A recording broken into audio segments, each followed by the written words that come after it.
So Jesus says to love your neighbor as yourself, but who counts as your neighbor? In this image, somebody says, "Who's my neighbor?" And Jesus says, "It's whoever you were hoping I wouldn't say." And that's basically what happens in the Bible in Luke chapter 10, verse 29.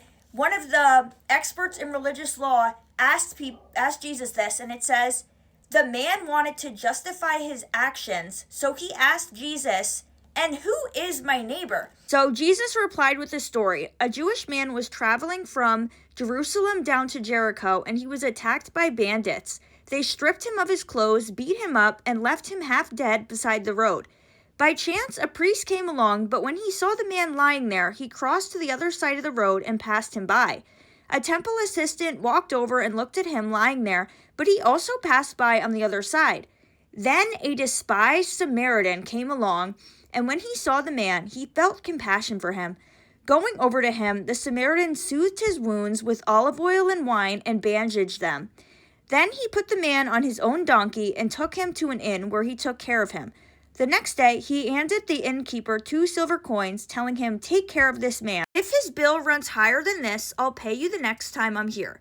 Then Jesus says, "Now, which of these 3 would you say was a neighbor to the man who was attacked by bandits?" The man replied, "The one who showed him mercy." Then Jesus said, "Yes, now go and do the same." And so it says a despised Samaritan came along, but so Jewish people and Samaritans did not get along with each other, right? So it's basically like the person asking, "Who's my neighbor?" He doesn't want Jesus to say a Samaritan, but that is what Jesus says. And so just how Samaritans and Jewish people didn't get along, some U.S. citizens, they don't like immigrants because they are brainwashed, by the media that immigrants are ruining this country and that they're all criminals, right?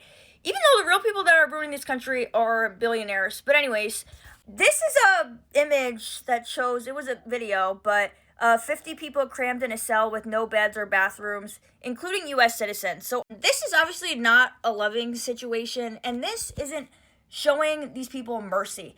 Even if somebody comes into the country illegally, you still have to show them mercy, right? And you still have to love them like you would, your neighbor, because technically these people are your neighbors. And so this is a separate issue, but also not really, because of the fact that the IDF actually trains ICE. But the Palestinians in Gaza are also our neighbors, and Israel has admitted to unaliving 70,000 of them in these past 2 years, which is also not right, and that they should be also shown mercy.